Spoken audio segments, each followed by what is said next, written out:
This bulletin proudly brought to you in association with Alex Campbell's Menswear.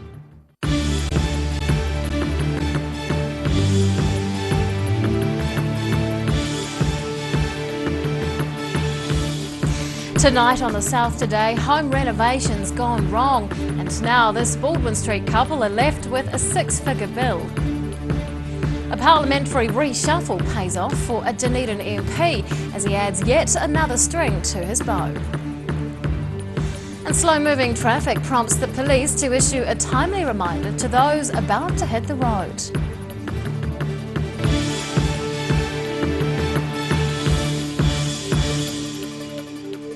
Good evening, I'm Rebecca Dupree. Police have named the two young people who died on Friday afternoon following a two-car collision at Rakahoka in Southland. The cause of the crash is under investigation. Southland Area Commander Inspector Joel Lamb is asking all drivers to pause and carefully consider decisions made behind the wheel. 1:10 on Friday, two cars collided on Lorne Dacre Road in Southland. Today, police released the names of the two people who died. The driver of a Honda hatchback, 18-year-old Sinead Michelle Bruce, and passenger 14-year-old Jacob Yaxley died, and two others were critically and seriously injured. The pair's loved ones have been placing tributes among the broken glass and bits of cars where the pair died. A letter written by Jacob's mother says his beautiful soul and cheeky grin will be missed by not just her, but everyone he crossed paths with. Police are investigating the cause of the crash. Southland Area Commander Inspector Joel Lamb says this is a tragic event and asks for drivers to pause and carefully consider decisions made behind the wheel. Ruby Spink, The South Today. Dunedin MP Michael Woodhouse has been promoted to the front bench of Parliament. Woodhouse has kept most of his previous portfolios since becoming a National Party MP in 2008. He now has the added responsibility of ACC Minister to add to his immigration and workplace safety portfolios. He says his past experience has equipped him for the role, and he's discounted what he calls conspiracy theories regarding why John Key left. Frankly, he's a unique individual virtually globally. Very few leaders of countries have exited politics in the way that they did with a 50% support. So, no, look, I completely understand those reasons. There's no running the ship aground. In fact, the ship is extremely steady. Woodhouse says he's happy with his current portfolios and has no plans to run for the top job. Two residents of the world's steepest street have been left with a $100,000 bill after their home repairs went wrong. Vivian and Matthew Dwyer say their dream home renovation has turned into a living nightmare. Her dead mother's inheritance spent, diagnosed with breast cancer, and her son left without a roof over his head. It hasn't been a good 2 years for Vivian Dwyer. Yeah, and then they've got breast cancer and was recovering from that. So, you know, it just, it was just too depressing. You couldn't even look at it. Dwyer came through her surgery well and healthy, but her house renovations are another story. I'm Rosella Bone here outside 30 Baldwin Street with Houdini, who lives in a house that was hit 2 years ago by a builder. The couple blame the licensed building practitioner they hired for the damage to their 106-year-old home and have decided to speak publicly about their experience as a warning to others. The whole lean-to with the existing laundry and bathroom had to be demolished because to get the concrete slab out, it was too gone to do anything with because of being an old build. So that all had to be demolished, so no water supply, no toilet, no bathroom. A recent building report by Reece Building Consultants Limited found the work failed to meet the New Zealand Building Code requirements, and the Dwyers described the builder's job as amateurish. They are now hard at work trying to repair and retrieve what has been lost. They've extended their mortgage, and Mark Dwyer says the costs are eating into his own inheritance. The original build was her inheritance, and so for the rest of it, it's my inheritance. The difference is that my mother's still alive, and you know, she's helping with this, and it's for the kids. It's not really for us. The Dwyers themselves say they are community-minded and would never knowingly cut corners when it came to hiring a builder. Dwyer says the Dunedin City Council needs to explain the wide discrepancies in quality control of registered builders. Finding a good builder is it's really, really hard. I mean, there are people out there, such as the DCC, who know exactly who the good guys and the bad guys are, but they're prohibited from telling you that who is who. It's not allowed. So Really? yeah. Yeah, so I mean, you could ask the building consent people, and they definitely know who's good and who's bad. They won't tell you. Dunedin City Council Principal Advisor for Building Solutions, Neil McLeod, says the council can't compile lists of good or bad builders as it's too subjective and would impinge on people's private lives. He says being a licensed building practitioner does not guarantee quality work, and this is a case in point. The builder told The South Today there is more to the story which will come out in the Disputes Tribunal tomorrow. Roselle LeBone, The South Today. Submissions for Environment Southland's proposed water and land plan have now closed. The 206-page document lays out the governance plan for the region's use and allocation of water and land. The issues covered include how to use water efficiently, manage erosion, preserve the Maori of water bodies and protecting Ngāi Tahu interests. The submissions will be considered by the hearing panel next year. Motorists heading for the Central Otago holiday resorts this week are being advised to be patient. Slow-moving tourist vehicles on winding highways are often a source of frustration. But the advice from police is allow more time and be patient. The Crown Range Road is a place where slow-moving tourist vehicles can often frustrate those in a hurry, and it's not a good place for overtaking. Hi, I'm Mark Price on the Crown Range Road, just on the Queenstown side of Cardrona, where the road gets quite windy. It's a place where frustrations start to set in for faster moving traffic confronted with slow moving tourist traffic. Huge volume of tourists going over there from all sorts of nationalities. A lot of them travel slow, and it does frustrate motorists. Our staff are aware of this and try to pull them over and explain to them about travelling at a reasonable speed or pulling over, because there are areas to pull over. But our advice to motorists is it's holiday time. These are tourists. You've just got to slow down and be patient. Probably leave half an hour early. If you go to your destination. Patience. It's got to be. Senior Sergeant Grindle says police will be highly visible on the road and will be focused on speed, alcohol and seatbelts. In previous years, police have said about 50 extra officers are stationed in Wanaka over the Christmas-New Year period. This year they're not talking numbers, but have noticed a change in behaviour around alcohol that suggests fewer police might be necessary. We think Wanaka's changed a lot since the late 70s and 80s, where it really was a party town. We believe Wanaka's more of a family place now. If you go back to the late 70s and 80s, the streets after New Year's Eve used to be strewn with broken bottles and cans, and it took several hours for sweet sweepers and that to clean it up. You just don't see that now. Part of the credit, he says, goes to a better level of alcohol education, but also to the bylaws that ban alcohol consumption in public areas of the Wanaka CBD and along the lakeshore. The normal rule is for no drinking in public from 10 p.m. until 8 a.m, but from tomorrow, Tuesday, that becomes a 24-hour ban which lasts until the 5th of January. I'm Mark Price for The South Today. Still to come on The South Today, Wanaka's Bullock Creek gets the once over, and the baking talents of some Invercargill residents stun the town's city councillors.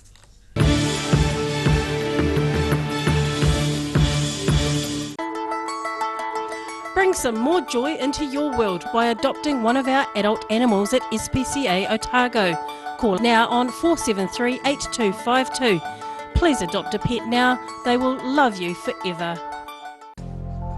Emu oil has been used for centuries to support joint mobility and tired muscles. Also helpful for supporting healthy skin. Available as oil or in capsules. Go to www.silverhorn.co.nz to order emu oil today. Christmas is a special time here at Channel 39. On Christmas Eve and Christmas Day, we'll be playing you carols from schools from around Otago. And no Christmas is complete without a Santa parade. And we'll be showing you the Invercargill Santa Parade, sponsored by Silverhorn.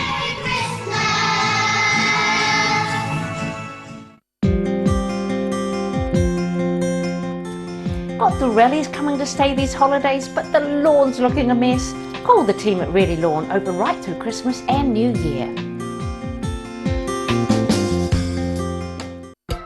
My elves and I just love coming to Alex Campbell's. That's my favourite shop. I always get good value here, and good boys really deserve good brands and good quality. Look at these tees. Local beaches on some of them too. This is only for the good boys, the old boys, the young boys. What about some bright shorts for the boys? Excellent. Every reason, every season, we're proud to dress the region. Alex Campbell Menswear, it fits. Southern Television takes pride in providing a wide range of programming. If you have concerns about our programming or feel that standards have been breached, please write to the address on screen within 20 working days of airing. Visit Broadcast Standards Authority website for more information on the complaints process.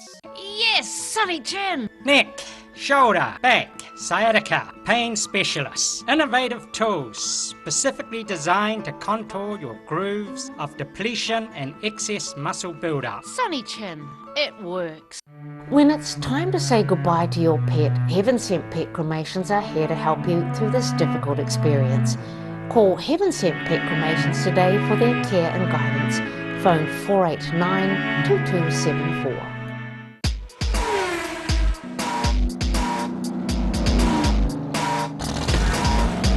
Put your seatbelts on for this one and rev it up. Thursday night is Motorsport Night.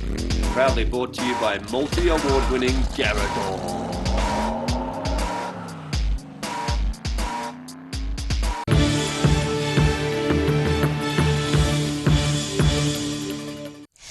Welcome back. Volunteers have been out in force in Wanaka cleaning weeds from around Bullock Creek. The creek runs through central Wanaka, emerging from springs towards the south of the town. About 20 volunteers from Fish and Game and the Te Kakano Trust spent a day removing weeds in the wetland around the spring in preparation for the planting of native shrubs. The wetland is on Fish and Game land, earmarked for a new Alpine Lakes Research and Education Centre. Oamaru's Christmas in the Park has had its biggest turnout since the event began in 2010. Takaro Park filled up with more than 2,000 people enjoying a day of fun and games. The event was designed to be a place where families felt no pressure or stress and could spend time with their families making memories. Organisers say it was important to keep the event free. Bottled water was the only cost, with the money raised from that going towards next year's Christmas in the Park. Invercargill City Council were blown away at the architectural baking talents of residents over the weekend. The goods produced in the inaugural gingerbread competition were put on display in the city for judging, and it's helping everyone get in the festive spirit. The gingerbread people of Southland have some lavish places to call home this year. Hi, I'm Ruby Spink at the inaugural Invercargill Gingerbread House competition, which is well underway, and the competition organisers astonished with the entries. I have been completely impressed with what we've received. The people in this region with their skills, amazing. And the business ones are really impressive. Like the one behind me, Colonial Bakery, unreal. They would have worked on it for weeks. The different categories for judging are child, youth, adult, family, business and professional. But the talent from all the sections makes it hard to distinguish who made what. Amber Judd's 4-year-old entered the competition. She says it's a great chance for him to be creative. My son decorated a Christmas house, he's called it, it's Christmas house, and he has seen me make them before and he wanted to do one for himself, so this was the perfect opportunity for him to have his own creation. So yeah, he spent 2 or 3 nights in this week making it. She says it shows the children that they're part of the community when they enter these sorts of competitions. I think it's really good for, especially for the young ones coming through, that they can see their creations as part of the bigger city. So it's not just him as an individual, he's part of a whole. Yeah, it's a connection thing, so it's good for him.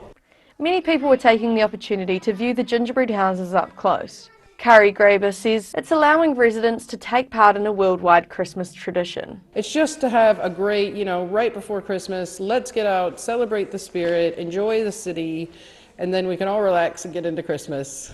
She says it's great for people in the city to enjoy the holiday spirit. All the entry fees are going to the Southland Food Bank. I'm Ruby Spink for The South Today. And those are very, very impressive. Well, after the break on The South Today, Queenstown Police follow up on an indecent assault, and we'll take a look at the regional news making headlines in September.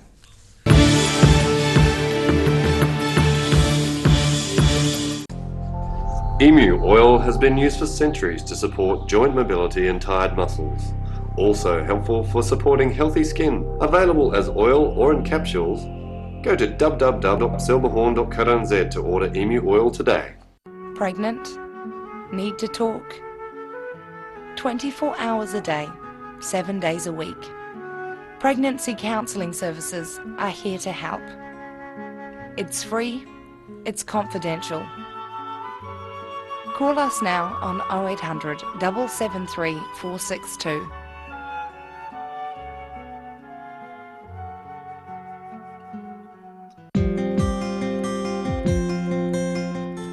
Got the rallies coming to stay these holidays, but the lawn's looking a mess? Call the team at Really Lawn, open right through Christmas and New Year. We've got far too many shirts at Alex Campbell Menswear, and we like to bring you the best deal possible, buy one, get one free. How good's that? What about the popular Tara Cash brand, for example? Buy one, get one free. And our business shirts. Look, buy one, get one free. Race in now, because this deal finishes on Saturday. Buy one, get one free on shirts. Every reason, every season, we're proud to dress the region. Alex Campbell Menswear, it fits. Buy one, get one free. Free!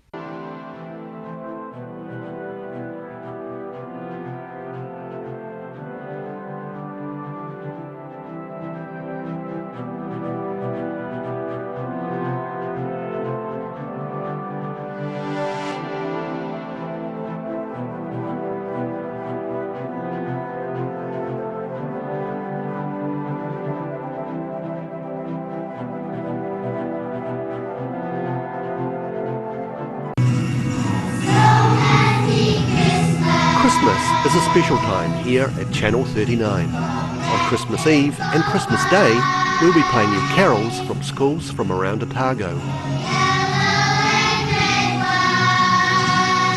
And no Christmas is complete without a Santa Parade. And we'll be showing you the Dunedin Santa Parade, sponsored by Anything POS.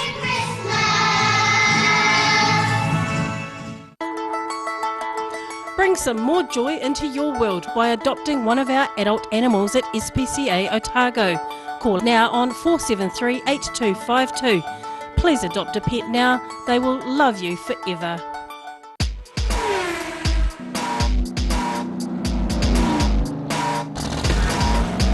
Put your seatbelts on for this one and rev it up. Thursday night is Motorsport Night. Proudly brought to you by multi-award-winning Garador.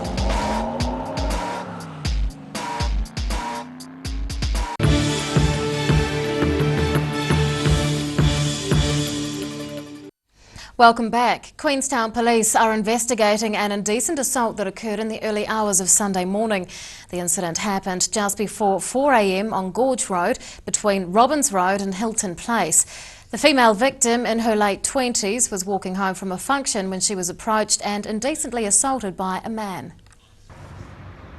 Hello, Mina Amsa reporting for The South Today. I'm right here in Queenstown on Gorge Road where the incident happened. Behind me there, it was reported that the offender ran off north after the incident. Police said that this type of offending is uncommon in the Queenstown area and that they are making inquiries as well as reviewing CCTV footage from the area. The male is described as Asian in his mid-20s, 170 centimeters tall, clean-shaven with black hair. He was wearing a dark jacket with a light-coloured top underneath, long pants and sneakers. Queenstown Police is asking anyone who may have seen anything suspicious or who has information to please call Detective Grant Miller on 021 191 5352 or report anonymously via Crime Stoppers on 0800 555 111. Mina Amso, The South Today. Well, it's time now to continue our look back at the stories making headlines in 2016. September marked the move from 39 Dunedin News to the South Today, bringing about a more regional focus. News from Invercargill, Oamaru and Gore began to come in and play out on our nightly bulletin. So let's see what was happening around the Lower South Island. Justice Minister Amy Adams was in Dunedin in September to survey the courthouse ahead of its $20 million strengthening and restoration upgrades. She announced the lead contractor, Amalgamated Builders. Queenstown residents were out in force to hear from local mayoral and council candidates, and at the meeting they aired concerns that the resort was not coping with demands from traffic congestion and the ever-increasing cost of housing.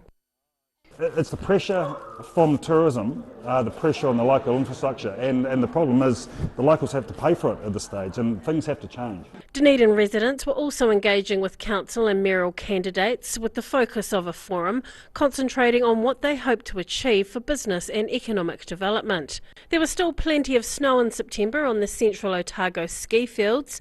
A revolutionary new ski lift was being constructed at the Cadrona ski field. The $10 million Chondola will replace the current lift that's been operating for 3 decades.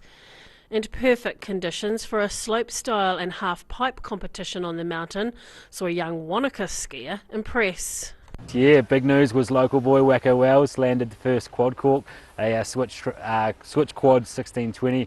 The morning of one of the days of the game, so he wasn't waiting for the comp to go large. The giant fruit sculpture and its reserve in Cromwell underwent a refurbishment along with the entrance to the town's village. This particular part of the project here is about $700,000. We're funding it mostly from our reserves contributions that we collect as part of developments in the town, and trying hard not to go back to ratepayers and make it a direct rate. Gore was getting ready for its annual Rhododendron Festival. In Oamaru, the preservation and development of the Victorian precinct was continuing, and a tattoo show got together some like-minded people to share their body art.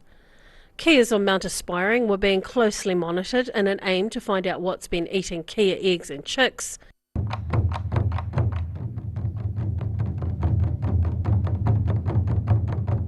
And finally, the cherry blossoms were out, and a celebration of all things Japanese took part in front of the clock tower at the University of Otago. Dee Karen, The South Today. And now recapping tonight's top stories on The South Today. 2 Baldwin Street residents are taking a builder to the Disputes Tribunal, claiming they've had to pay $100,000 to repair the damage he caused. Michael Woodhouse has moved up the rankings in Parliament, adding the role of ACC Minister to his current workload. And motorists heading for Central Otago holiday spots are being advised to be patient and allow more travelling time. Well, it's time now to find out what's going to be inside Tuesday's Otago Daily Times, and the editor Barry Stewart is with me. Good evening. Hello, Rebecca. Humanities cuts at the University of Otago will cost up to $1 million in payouts. A passenger train service between Dunedin and Christchurch could be back on the rails before June next year. Oh, that's excellent. Isn't it? Bring it on. I'm a big fan of rail travel, I must say. If anybody's ever travelled in Europe on trains, it is certainly something special. Yeah, now we're name dropping, aren't we? Yeah, I have never done that, Rebecca, but you may have.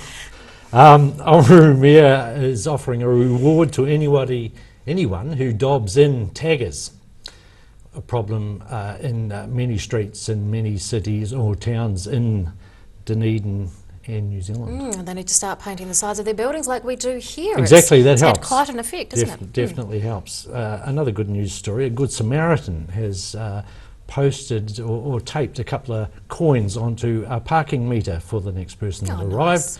They can just pop them into the slot, so it's a nice generous act, isn't it, at this time of the year.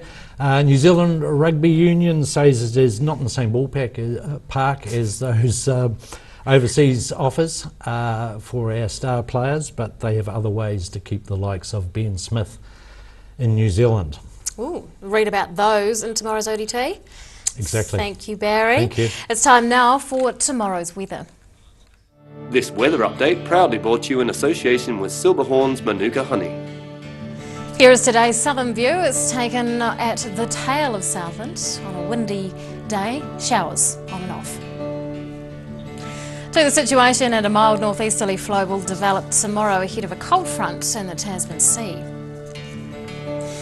To the forecast for some of the towns in the southern part of the island. Nor'westers with high cloud increasing for Balclutha, the Catlins, Gore and Lumsden, highs of between 18 and 23 degrees. To the towns in the central and southern lakes areas, fine weather with northerlies for Alexandra, Queenstown and Wanaka tomorrow. Nor'westers for Te Anau with late rain and a high of 18. And we're expecting a fine one with nor'easters in Oamaru and Timaru. Northerly winds, but otherwise fine for Omarama and Twizel, both on 23 degrees tomorrow.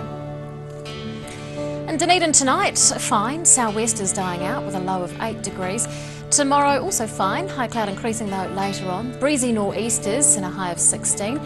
And on Wednesday, fine with high cloud increasing. Northerlies will tend northwest later on, some rain from mid-evening, I guess it's around 9 o'clock, and a high of 25 degrees. We'll be looking forward to that.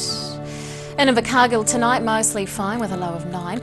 High cloud increasing tomorrow with nor'westers freshening, 20 degrees on the cards. And on Wednesday, cloudy with some rain developing, nor'westers with a high of 18. And that is all from the team here at the South Today for Monday. We'll see you again tomorrow. Good night.